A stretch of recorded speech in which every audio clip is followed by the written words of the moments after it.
Welcome to the Burn Bootcamp Podcast. I'm your host, Morgan Klein, co-founder and CEO, along with my husband and company visionary, Devin Klein.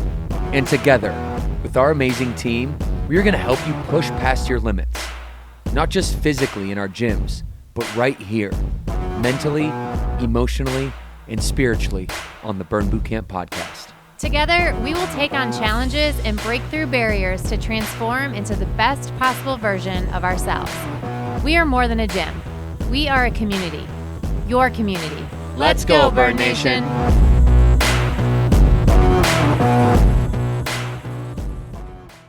Hey, Burn Nation, and welcome back to the Burn Bootcamp Podcast. It's your host, Devin Klein, and I'm here today with our male standard division 2024 Ultimate Burn Athlete, Chuck Sulick. What's up, buddy?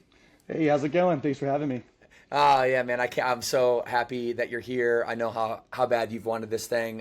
Since you became a trainer at Vieira, Florida back in, 2019, your focus has been really helping others bring out the best version of themselves every day at the gym. That's what we do as burn trainers, and you show up and do it the best of the best, my friend. Thank you for all of your loyalty and performance and support and all the blood, sweat, and tears you put into this thing. We all know because of the Athlete Games Finals, the sorry for the wait, that your favorite protocol is upper body strength because you really powered through that one there. We'll talk about that. But you've competed in the Athlete Games Finals the past 3 years. I remember when you came up to me and said, hey, man, this culture within the culture is so cool. And it's really helped shape my life. And you recently, obviously, the 2024 Athlete Games Finals, you were crowned the 2024 Men's Standard Ultimate Burn Athlete, and I just can't wait to deconstruct your training regimen, what your mindset was during the finals, and just I want everyone to get to know you too, because we've built a relationship, and you're such an awesome guy. So welcome to the podcast, Chuck. All right, thanks again. Thanks for having me. This is awesome. Like I said before, this podcast this is something I wanted to do. I heard the past winners in the podcast years before. I'm like, man, I want to do this. This would be cool. So I love listening to it. I'm going to win, and then I'm going to go on. I'm going to spit some game. Exactly. That's good. I'm fresh off a Cabo trip for Fire Club, so I'm rolling it hot today. I was really excited for this. So I was preparing last night when we were on the plane coming back, and one of the main questions.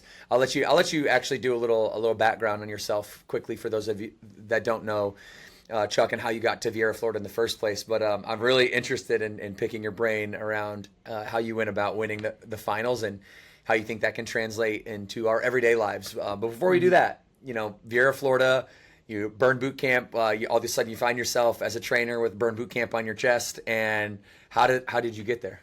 Yeah, so I grew up in Brevard County, went to high school in Titusville, Mims area. I didn't really know what I wanted to be in high school and college. I kind of went towards physical therapy, but then I knew how long the schooling was. I was like, let me do something. I still want to help people. That was my main goal, is just helping people. Excellence is what I strive for with anything I do.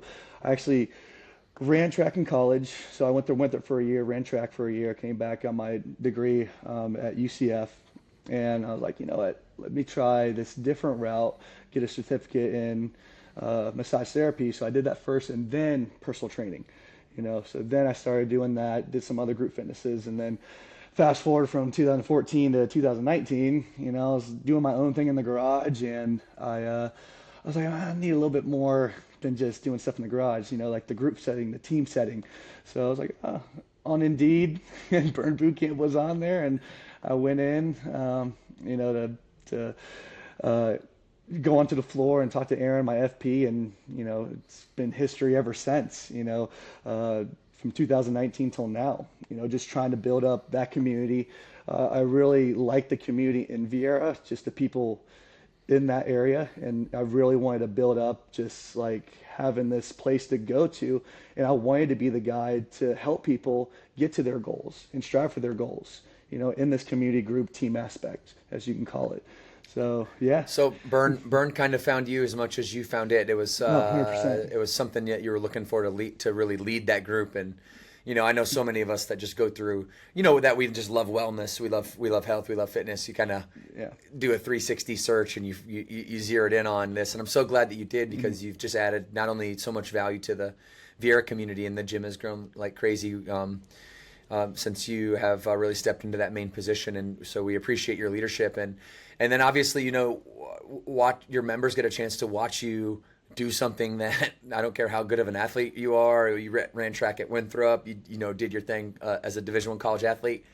It doesn't matter because the athlete games or the members game, the level up games, it's some of the hardest stuff you can do, and it is the hardest thing you can do. You're pushing yourself to the absolute brink, the absolute max, and so I guess a good question that we could start at is why?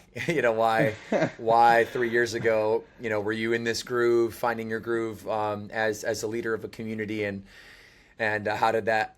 What was the decision-making process for you to join Athlete Games 3 years ago? Ooh, man, that's a long question there, but it goes back to just being competitive. My ops manager Haley, she was a pro golfer. We kind of met at the same year. I started 2009 beginning. She met at the end of 2009.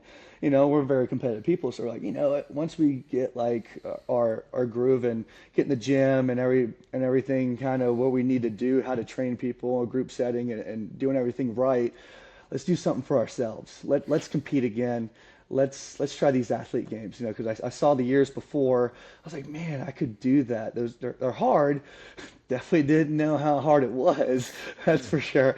But I was like, I think I can do this because I want to compete and not find yourself again, but strive for something. I teach, everything I do, everything I preach, I want to make sure I do it too. I will never make someone do something that I haven't done yet and make them do it. I will. So I wanted to, walk to walk, not just talk to talk, but walk to walk, so that's kind of what got me wanting to compete in athlete games there.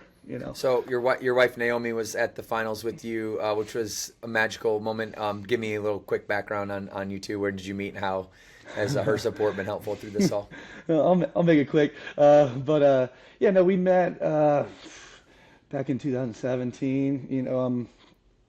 We had mutual friends, met at a place at I guess what do kids do nowadays, party. So and then just started hanging out, and we had the same interests. She's OTA, I'm a personal trainer and stuff. So we kind of hit it off. I felt like our chemistry. It's like, okay, I can picture myself with you. And we just glued. We're kind of like, I would say polar opposites for sure. I think that's what just brings us together. She is such an amazing person, very, very selfless. And I feel like I'm kind of like a selfish type person. I like the praises a little bit, and she's just, we just gel the way our personalities are. So our anniversary is November 12th, which is this next day here. So we're gonna celebrate. Oh yeah, well, happy anniversary. Yeah, that's great. It's this company overall is just made of families that we do this for families, and it's cool, just cool to see you guys together. And obviously she is unwavering in her support as you're going through the athlete games. So zoom me into your prep for this thing. Okay, so let's actually go back to year one. Your year one, your year two, your year three. Not 2023. You were damn close. It's darn close, and you came back with a vengeance. And we'll talk about my favorite moment from 2024. But I know why you joined, right? It's like, I'm going to go do the athlete games because I need something competitive for me, right? This is going to, because when I pour into myself, I'm going to be able to have more to pour into others. And so, you didn't come out on top that first year. And this is just so common in life when we have goals and we are so excited about something, and we're going to go pursue it. We're going to compete toward it. But at the end of the day, we don't quite manifest it the way that we saw it in our heads. The blueprint is modified, and sometimes that can make us sad. It can make us depressed, and then we don't want to go back and try it again because we don't want to face that same reflection of fear. And so, talk to me about how you bounced back after year one. What was year one all about? Talk to me about how you went into year two, and then adjustments that you made into year three. So just the overall training plan. Yeah, the past years is what defined of what my training and who I was. This year is why I truly believe why I won. Experience is everything. So year one, I ended up getting third. I had no idea what I was getting into, what finals was, the experience. Like I like even how to prep. I did regionals. I was like, I think I can win this. I mean, I saw the workouts. I know the athlete I am. I'm like, whatever. I'm gonna run through this first year. I almost didn't make it through regionals. I had, if you remember the last workout, it was like a half mile to finish. My half mile was 7 minutes long. I was so overheated and just not prepared. I ended up getting 14th, so I made finals, thank God. Because if not, I really don't know if I was. I was so demoralized after that day, which was good though. So after that, went to finals, ended up getting third.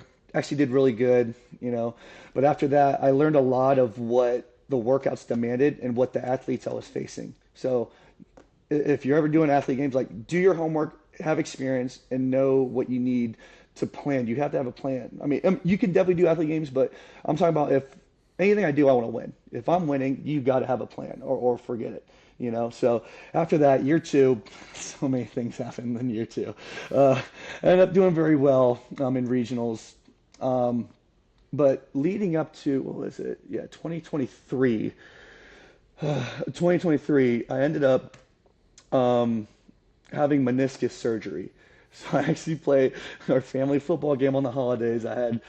We played football, tore my meniscus, ended up not squatting from November to April of 2022 of November, April 2023, no squats, no deadlift, no, I didn't know that. No legs, no Okay. legs. Wow. Yep. Surgery. It was only a arthroscopic, so it wasn't like a repair, which was good. Still training. So after I was cleared to go, I trained. I was trying to catch up with what I lost, so I ended up bulging a disc in April. So from April to regionals, man, I'm on like 1,000 milligrams of ibuprofen. So doing that, still training hard. It's tolerable. So once I get past regionals, I go to finals. Right when I get off the plane, this is Athlete Games 2023. I end up having the stomach virus Thursday when I land in Charlotte. So from Thursday to Saturday morning, didn't eat anything. And I was like, I woke up at like 3 a.m. Saturday morning, and I had some peanut butter, banana, and oatmeal. And I looked at my wife, and I was like, I think I'm gonna do this. I think I'm gonna actually do this. I actually feel fine. Kind of hungry, but I think I feel fine. I texted Riley, and he's like, yeah, man, you might as well do it. You might as well. So, and thanks to Kayla Steinberg, I mean, she gave me a great, IV. She gave me an IV Friday night, so I think that kind of helped me push through Saturday morning. So, competed that Saturday and Sunday, ended up taking third. After that, it was really, I was like, you know what? If I did that, I really think I could win this thing as long as I stay healthy. So I went to the drawing board, and I mean, you got to have a plan. What were my weaknesses? What was I good at? So when I looked at the workouts in 2024, I was like, okay, this is what stopped me, because to win athlete games, every workout, if you don't think you're going to do these unbroken, then forget it. So how can I do these exercises unbroken, and what am I weak at? And then that's my training, because I do 30 hours a week training camps. So and I go back and forth twice. So sometimes I can't take camp, just my schedule doesn't allow it. So after that 10 o'clock camp, 11 o'clock, I may have a trainer or two with me to train with me, and we knock out this specific structured workout that's going to help us individually. Were you writing those? I know that obviously you had the workouts, but were you deconstructing them, manipulating them at all? Were you making them longer, training with heavier weight? What were some of the specific tactics and strategies so that you could walk in, when you got here and go right through the workouts without stopping? Yeah, so allegedly.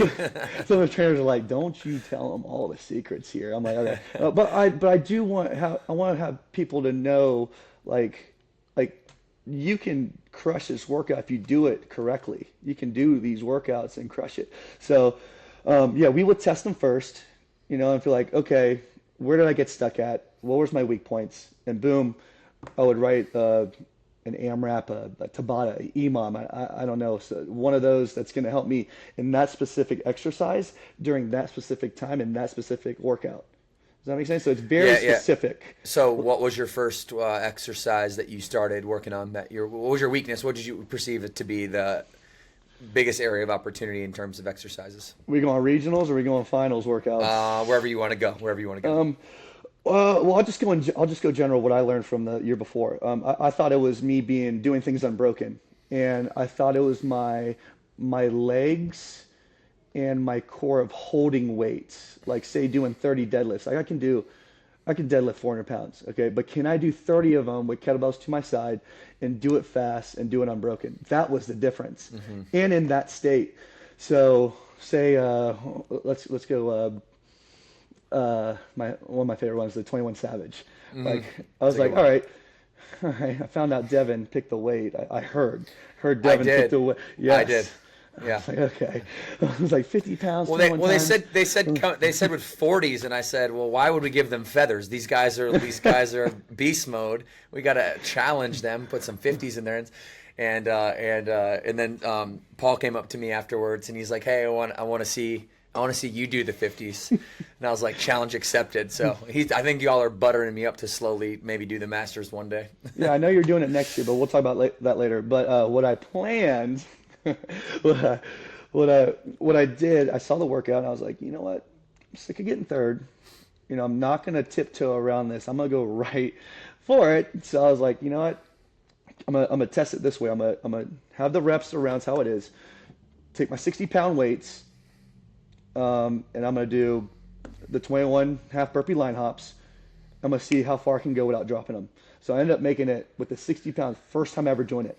Okay, I went 2 rounds unbroken. The last round was 15 and 6. I was like, all right, this is it. I'm in it. Because I felt like I was already conditioned going through regionals right into these workouts. So I was like, I'm going to go ahead and manipulate the weight now, because this is what I need at this time for these amount of weeks that I have left, and this is how I'm going to start. And then after that, I would try to go unbroken all 3 with that weight. Once I did, I would rest enough to do 3 rounds unbroken. Once I did with the 60s, I would go up in the reps and make sure I do it unbroken, even if I have to rest 30 seconds, 45 seconds. Because if I can do 3 rounds unbroken, I know once I get those feather 50-pound weights, I'm going to do it unbroken. I'm going to do it fast. Right. I mean, that's kind of my training actually throughout all the workouts from regionals to finals. Yeah, you're really loaded up. It's the mentality of practicing harder than you have to actually go play, and then that's well, you could see that when you're out there. It looked like you were having fun. It looked like you were very conditioned. You were very well balanced. That was what stuck out to me. I got an opportunity to see you multiple times, just kind of up close. Just worked out a happenstance that wherever I was, you happened to be, or maybe subconsciously I was really rooting for you to win. Although I probably shouldn't say that because I'm not supposed to have favorites. But I just saw you work your butt off and take third 2 years in a row, and on the stuff, the Chuck stomach virus and all the things that happened to you. I think it was lined up for you to really not only earn it but deserve it too. Back for a third year. And when I watched you win Sorry for the Wait, first of all, just to remind everybody who might need a reminder, we didn't disclose the championship workout on Championship Sunday. We didn't disclose what it was. We about a half an hour before first heat was going to begin, we were downstairs in our what we call our transformatorium, and all the trainers are down there, and Luke comes down and is like, hey, here's the workout, Sorry for the Wait. And we were kind of live streaming in behind the scenes there, if you guys remember seeing that on YouTube. And what was your reaction to that when it came out? Obviously, upper body strength is your jam, and you saw some. There was a little bit of everything, right? You had lower body strength, upper body strength, and then a pop of double unders in there. What was your thoughts when Luke first told you? Oh my gosh! Well, before I was so nervous, like what could it be? I know there's slider push in there. I know there wasn't, but when you handed it out, I was like, oh my God, this is meant for me. Like I instantly I just knew what my capabilities were, and I literally didn't get nervous. I was like, I looked at what the reps it was, what the rounds it was, what the exercises, about only being 10, with only being 2 rounds. I was like, okay, well, how fast can I do this unbroken? I thought I was going to do every round unbroken when it comes to the chest press, the push-ups, the 2 rounds, the lunges, the squat press with only 50 pounds. I overhead press 90s in my arms for 5 to 8 reps, 90 pounds. So I'm like, squat and then press it, okay. And then the hardest part actually was the second round of double unders. In there, I did one rep and I felt like I was running through mud. And Luke looked at me, he was like, one. I was like, oh my God, I got 49 more.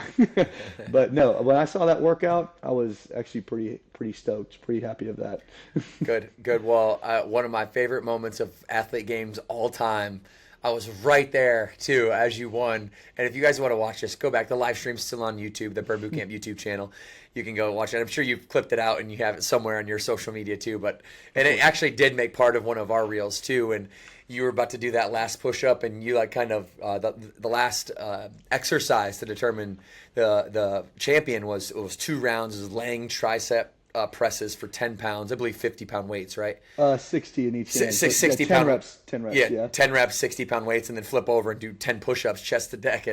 And by the end, everyone was really struggling with the push-ups, and I saw Chuck getting to like number 6 on the very last one. He still had it, and he knew he still had it too because he looked down. And he actually held the high plank. You look down as you're holding, which is like it was such a, I know exactly what's about to happen move. And then you hit like 1, look down again, and hit 1, 2, and you went up and, before the very last one, you went, to the crowd, tongue out, like you know you're going to win. I just thought it was super classic moment. And I'm sure in that moment you were like, I got this. Did you know you were going to win? When did you know you were going to win? I was very comfortable right when I got done to double unders. I knew the last 2 rounds. I knew what I had. I knew what my strengths were, and I knew that was like, if you're going to put any exercise in front of me and you want me to do the best, it's going to be a chest press and it's going to be a push-up. So to end with those, I was like, okay, I'm in the lead here. Actually, when I was on, the last round, I did 7, and I looked over. I was like, all right, everyone's still on the chest press. I was like, good, perfect. I'm going to sit here because I'm doing 3 in a row. I don't care what happens. I'm going to sit here, shake my hands out. I'm doing 3 in a row. And I even told the camera that. I said, I'm going for 3, nothing less. So I did 2. I was like, oh my God, I'm about to win. I just looked up at like Naomi, my wife, Haley, all the people that like supported me, and looked around. And because you look around, it wasn't like an arrogant thing. It was like, the amount of hard work I put in for 3 years, and also too, like people are watching us, like people are looking up to us and like cheering, and they literally took time out of the day to watch us to perform. Like the motto, like Gavin and I were doing in the athlete games was like, let's give them a show. They're here supporting us. I'm like, so I looked at everyone. I was like, we did it, and I hit that last push up. And I was like, this is it. Finally got finals under my belt there. So it was a great moment. Well, you definitely put on a show. It was very impressive. It was my favorite athlete games. I mean, everything was, it was very well done. I thought our team did a great job. You guys all showed up like everyone was so conditioned, and it's just going to keep growing from here. What advice might you have for some trainers who were on the fence last year or are thinking about it? They want to jump in, but they're hesitant. What would you tell them? Yeah, I mean, if you want to prove yourself, you want something challenging, this is as good as it gets. You won't find a group of people that care so much about each other more than this group. And I mean, your members would love it too. They would love to watch you compete. They would love to watch you preach do what you preach. If you are on the fence, you got to do it. At least try it. Right. Get into that atmosphere, get into the community, because there is nothing like it. I'm gonna lie, every year, I mean, I want to win it. Like every year, I'm just like, how do I do this? It's hard, it's tough, but it keeps you on track. It keeps you focusing on a goal. If you think something's is impossible, I had meniscus surgery. I had a bulged disc. I got sick. I'm like, if you think something's impossible, like it's not. Like, be patient, do the hard work, and it's gonna happen. And, I mean, and the biggest thing is for yourself and for the members. Like there is nothing more valuable than having confidence. And that was the whole thing, getting back to like put on a show for, people watching us. Like, we're all nervous. And I was walking around, I could see people just nervous and just looking and stuff. I'm like, hey man, you dap them up, like, dude, let's have fun. People are killed to be where we're at. People are watching us. Let's give them a show. This is a good time. This is what we work for every year, to see each other and to work out, because this is what we talk about. This is what we do. This is what we preach to our members. Why not us? Right, so. right. And you're a veteran at this point of the Athlete Games, and now champion. And so, being a veteran and being a champion, what role did you play in pulling forward some of the rookies that came in this year? Any interactions that you might have had that were memorable to you? Like, I'm sure somebody gave, when your first year, they pulled you aside and said, hey man, you're not gonna be so nervous. Whatever, we got this. Was there an opportunity for you to pay that forward? I don't know. I feel like it was just like so fast. But I do remember like my rookie year and stuff, just talking to everyone. I reached out to like Riley. Gavin's always like your best cheerleader, best supporter. Helping with workouts. We always like text each other, be like, hey, how you feel about this workout? What about this? So we keep in touch, and even like Brian Spack, that's been there for years. Yep. They're always like, man, do your thing, be yourself, have confidence and stuff like that. So just talking with each other. I don't know if I said anything, I hope I did, because I didn't want anyone to feel nervous and like pressure, because it is a lot. We work so hard. So we only get this once a year. So it's like, if I did, I'd be like, man, enjoy it, have fun, and give the people what they're watching, like, not prove yourself, but all the hard work you did, display it out there. They're cheering for you. They're going to love you no matter what. And your members are going to love you the most. Speaking of that, the love, kind of the championship parade when you got back to Vieira, what was that like when you got back, kind of from the moment that you won, and your members and their friends and just family and all that, and probably a lot of people across Spur Nation, I would assume, that have been watching you compete for a handful of years, were proud of you, and you don't probably even know who they are, just pouring out and showing you some love. What was that like from the moment you won, kind of to your homecoming back when you got back into the gym for the first time? Oh yeah, it was amazing. The community just people I haven't talked to before, and then just reaching out, saying congrats, like, hey, it was fun watching you, and it feels good, because I want to inspire that person, to whatever their dreams are, like, go for it, and just the camaraderie, the support, and just being with me from year one till now, it's incredible, the new friends and faces and community that just keeps getting bigger and bigger every year. So it's like, man, there's no way I'm not going to do this every year. I have to keep, going for my goals, and I love being around like-minded people that want the same thing, and going back to Vieira. Oh man, I have the best members. I really do. The support, I don't know if you see this over here. They're making signs of my face. Oh, I do see that. Yeah. I actually just moved that around the house. My wife hates it, but it's like the elf. As I move it around the house, stuff like that. We made these shirts. The Stop Stopping. You can't find a bigger support than my gym in Vieira. They are incredible. We had a night out after camp, so we just went in the gym, playing cornhole, had some pizza. I love me some pizza, so that was my food of choice. With that, so yeah, your post championship food of choice, the post championship meal. It's actually I have to have pizza the night before I compete.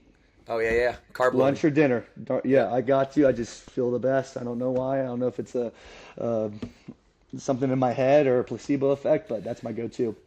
Yeah, I used to carb load too. We did in college baseball. We just eat crushed pasta 2 days before. 5 servings of pasta 2 days before, carb loaded up. Yeah, not sure if that's like if a nutritionist feel like you should do that, but I'm like, if it works, do what works for you. That's what it is. So I do pizza. When you talk about your training regimen leading up to 2024, your nutrition, what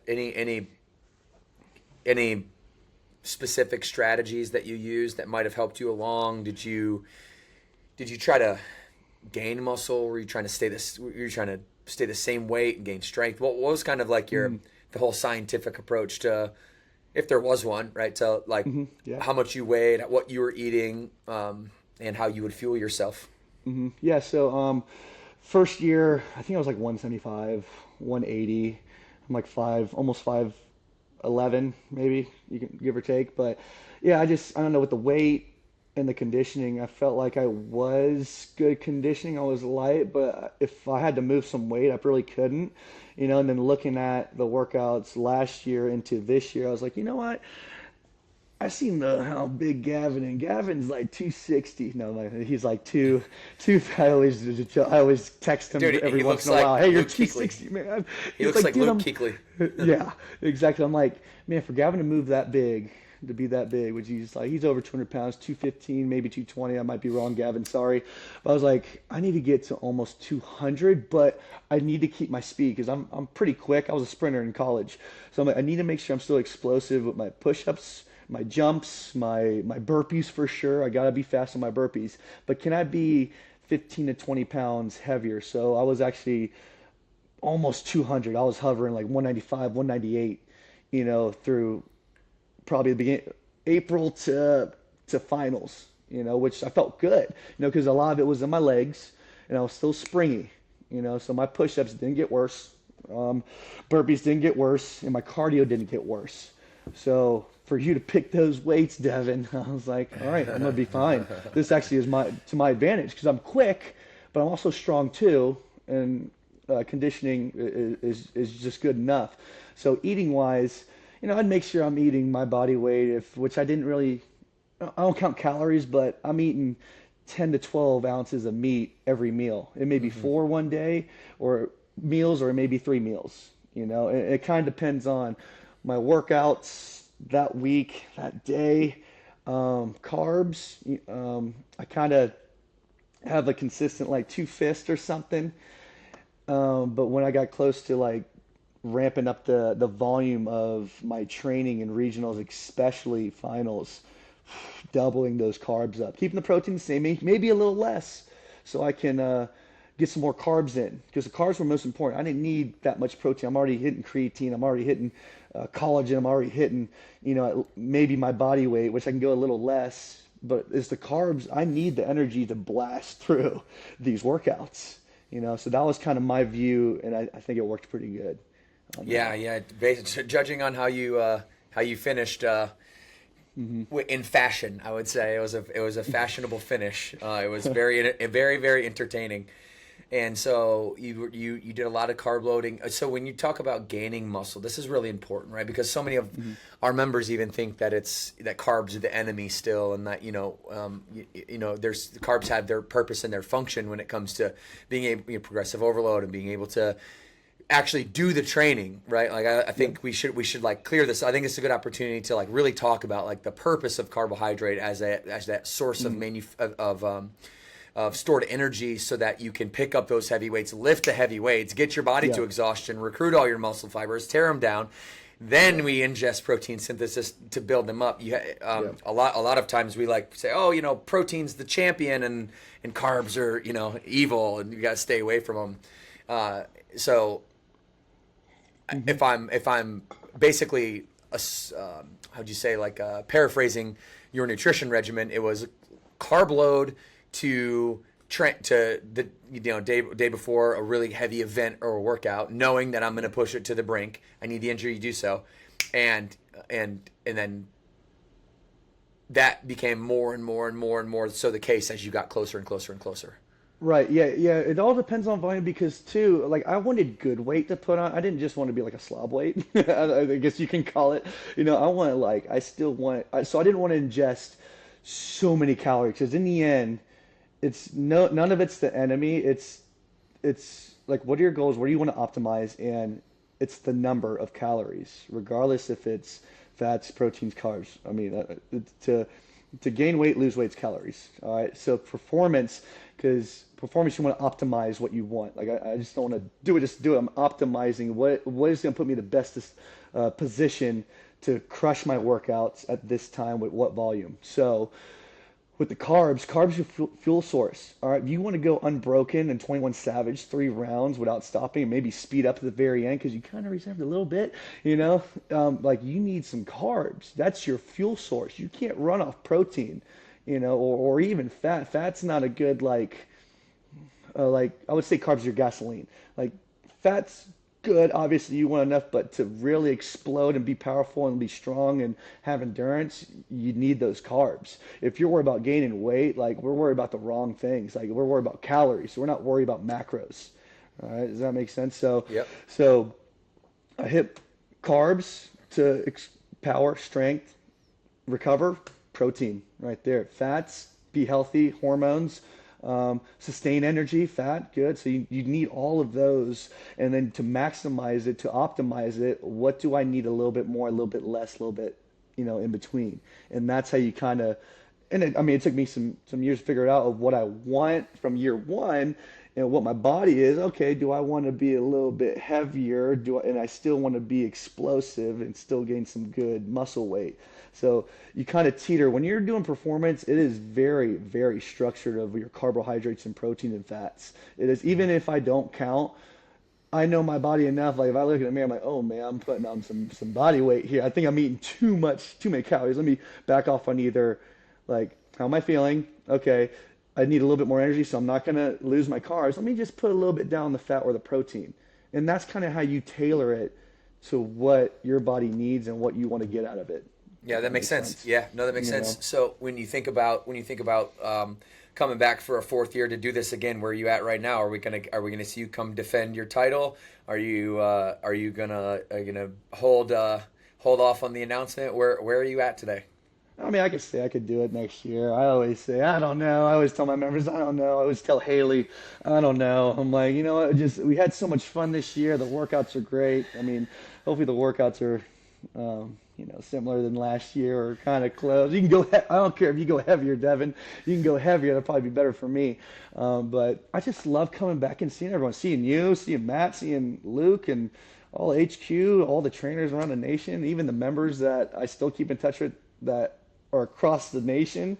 I just love just seeing everyone. That's the biggest thing. And I love winning, obviously. But the members and seeing everyone, the camaraderie is number one. That's what always brings me back, and just being competitive and it keeps me working towards a goal. So I think the athlete games is good for me. Yeah. Good, Chuck. Well, guess what? You just put yourself in a position to be legendary because it's they always say it's not hard or it's not easy to win one title, but it's definitely not easy to defend the title that you just won because now you got a target on your back and in a good way because the athlete games culture is, everybody wants to see you back and wants to see you defend your title, but there's also going to be some, those young and hungry Chucks of 2022 that are going to have learned from last year and they're going to come after you. So not that you have to disclose any adjustments that you would make going into next year, but are you thinking about a plan already? Are you saying, where's my weaknesses? Do you have dates on the calendar? Yeah, so regardless, I always think of Ray Lewis first off as like, stay ready so you don't have to get ready. Mm-hmm. I'm always going to be ready, and working on, just getting better at what I already kind of do. I think I still haven't really looked back at like some of the workouts, but what did I struggle on is kind of what I'm going to work on there. I'm always going to be, strengthen my strengths. Like I'm good at shoulder press now. I feel like my legs are good. My push-ups and burpees and all that. I'm really. How many push-ups can you do in a row? How many push-ups can you do in a row? You think like unbroken total? 82. If I was putting you right next to Matt Morris, are you going to beat him or what? If he could do 82 in a row, then yeah, I did that right before regionals. 82 was my number, and it took me just a little over a minute to do so. So yeah, that's chest to deck, and that is lockout. I don't know. My arms don't look like they lock out that much, but I gotta get you and Matt on an IG live. You from Vieira, him from Lake Norman, on a 3-2-1 max rep contest. Let's go. We should do that. That would be fun. Hey, I'm down. Let me know what day and time. I'll get the phone ready. we're trying to like do a better job at really championing the champions, right? Like as you guys continue to show up and compete and win. I want to do more from Athlete Games, 2024 to 2025. Podcast being one of them, but to honor you and to keep it fresh on the top of people's minds. And we're thinking about more prize money for you guys and how do we, not that that's what really people show up for, but hey, if I can. Nice. I'll just put this out there. My team might hate me for this, but I will say that my end goal in not long term because it's even more than this, but like kind of short to medium term goal, I want to get the winners $25,000. That would be I think that would bring people out. And to do so, God. we've got to get a little bit bigger venue. So members out there in Bird Nation, just hey, tell us where you want to be. We got to get you guys. We got to get you all in from all over the country. We got to be in like Bojangles Arena or the what's it called, Spectrum Center here where the Hornets play. We got to get you in there and build a gym and ramp it up. Would you? I love it. Let me ask you this: if there was more opportunity for people to come from Vieira, would they have? Do you think because we had like limited tickets and stuff like that? 100%. Okay. 100%. So I don't know. Last year, we rolled deep. I don't know if we had like probably 50 plus people. I mean, coming up from Vieira. Oh yeah, deep. Did you guys all carpool up? Or fly? I think most flew. I mean, we show up to Ponte Vedra, the Jacksonville gym where we do regionals. Ponte Vedra, shout out Jess. We got 30, 50 people deep in that thing. I think we have a bigger crowd than Jacksonville does. Yeah, I got the best members, that's for sure. Well, I'm sure they're excited to hear that you're coming back to defend the title. What is a couple things that you want to leave the audience with, that leave our membership with, that you've learned about yourself throughout this whole process, that so many of us have this we all have positive and negative emotion, right? And so many of us deal with doubt. I think is like the antidote to confidence. When you doubt yourself constantly, doubt might be manifest from breaking promises to yourself in some way. Yeah. And when they see you out there competing and going out in style and standing up and winning the championship and all that, they're like, oh, wow, Chuck, Amber, Liza, Will, they're superhuman. They don't have any of this, any of these doubts. They don't have any of these barriers that I have. I could never do that, right? Which is why we created the Level Up Games, and which is we wanted to keep the sacredity of the Athlete Games for our trainers. That's very, very important to me. And I know important to you, but also giving our members an opportunity to be like our trainers it's been a very, very cool thing to see. So what advice would you give for somebody that, or maybe how have you overcome your own doubts? Yeah, so that's a good one there, because it took me so long to kind of write my post. I'm not good with words, obviously, but I wanted people to know, like, I mean, the reason I compete the way I do, and at least this year, I felt more comfortable, obviously, I don't know if it's because I was a veteran or just because I knew people, so it got me out of my comfort zone. Like, we're all nervous. We have that doubt, man. Like, 2 weeks after we got the finals workouts and I did these, I was like, Haley, I'm like, I don't think I can do this. I don't think I want to go. Like, I'm so tired. I did one workout. I got 5 more, or 4 more technically that we knew of. I was like, I don't think I can do this. She's like, you need to chill out. Like, you need to, like, go back to the drawing board and do what you do. Write these workouts, do it, and call it a day. If it's a good workout, it's a good workout. If not, move on. Like, you still got to go towards your goal. You still got to do this. Like, so if you're gonna have a goal and you think there's no doubt, there's no setback, there's no self negativity, doubt, like, you're out of your mind. But that only makes us better of who we are as a person. Everything that happened to me, if it was an injury, if it was surgery, if I got sick, like, it sucks. Yeah, I get depressed some weeks. Some weeks are good, some weeks are bad. But in the end, I'm like, man, I always learned something, and it made me a better person. And to get to my goal, if it's losing weight for someone, if it's winning athlete games, like, man, from year 1 till now, I'm a totally different trainer, totally different athlete. and totally different way of how I approach training and how I compete for myself and the self positivity that's safe for myself, because it's all, in the end, it all comes back with having the confidence of doing it. If you have the confidence, everything's great, right? You feel good, you perform good, but you gotta get through those self-doubts, that negative talk, the injuries, all that stuff that's like we're drowning in. There's always light at the end of the tunnel, and it's always going to make you a better person because, for instance, when I got injured with meniscus, I did exercises that I haven't done in 3 years. I'm like, oh my God, why haven't I been doing this? And this has helped me so much. And I still do some of the workouts or some of the exercises that when I was injured, I still do it now so I don't get hurt. And it actually makes me perform better, if I'm warming up with them or if I'm doing it in my workout. So if you think anything's impossible, you got to go for it. There's always a plan, but have a plan, have a community, have your gym, have your staff, have your coworkers, have that your right hand man, whatever it is, have that support group and we're going to get through whatever your goals are. Anything, like Kevin Garnett, anything is possible, Yeah. So that's what I would say is, like, if you have a goal and you think it's impossible, go for it. At least try. Did you fail? You probably learned something. You're like, oh, okay, I'm going to keep trying. That's my last words there for that. Well, that's very.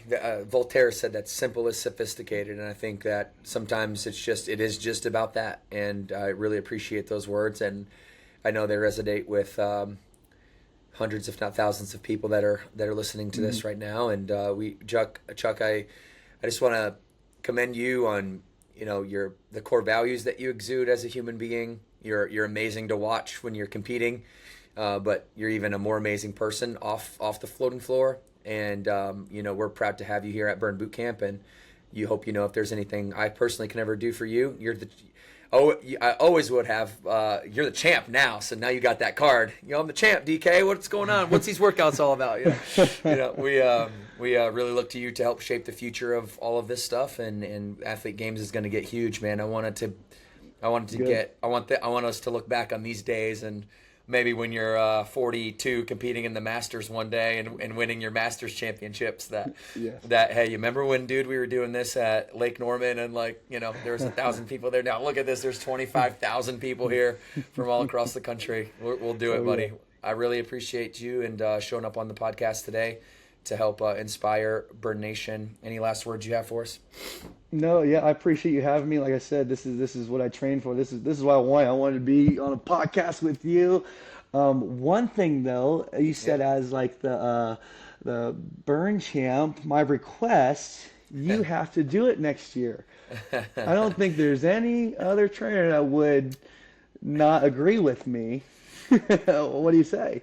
I mean, I will say that I'm going to hold a press conference to make my final decision. I love it. I don't care. Do the hat thing. I don't care. One says like doing it, one's not. Do the pick, and then put the hat on and be like, yes. we'll have Matt Morris call you and be like, hey, you're gonna do it, and then put the hat on. we got something up our sleeves. I'll still leave people hanging a little bit. There's still a possibility I will not compete next year, but. But remember, Chuck, this isn't about me, right? That's my way to deflect that question. This is about you. Remember, this is your pot. No. I'm just trying to make the athlete games grow. Hey, I wouldn't be talking about it if it wasn't if there wasn't something in the works. But I'm excited. I'm excited for next year. It's going to be the best year yet, and I'm gonna keep pinging you to do stuff from now until then to keep promoting it, because you're just such an amazing promoter of it, and the more I can get your face out there and help you with our platform to shine, the better off the company's gonna be, Chuck. So thank you again, buddy. Awesome, I appreciate it, DK. This is awesome. You got it. You got it, guys. All right, guys. Chuck Sulick, Viera, Florida. When you're down in Southwest Florida, go see him. I've been there once. I got to come back, and we got to rip it up now. Now that we'll do a little celebration, do a Burn Athlete workout game together maybe when I'm down there. I'll be in Southwest Florida a lot this next year. Yes, love it. Okay. Southeast Florida for you, but Yes. I'm in Southwest Florida a lot. I just drive over across Alligator Alley. Just across the street. Just across the street. Florida's skinny, and just drive over and see you. All right, buddy. Hey, thanks so much for being here. Absolutely. Thank you. Guys, make sure you just subscribe to the podcast. We're on YouTube. You can watch us. We're on Apple. We're on Spotify. You can listen to us. Thanks again. 2 claps on 2. 1, 2.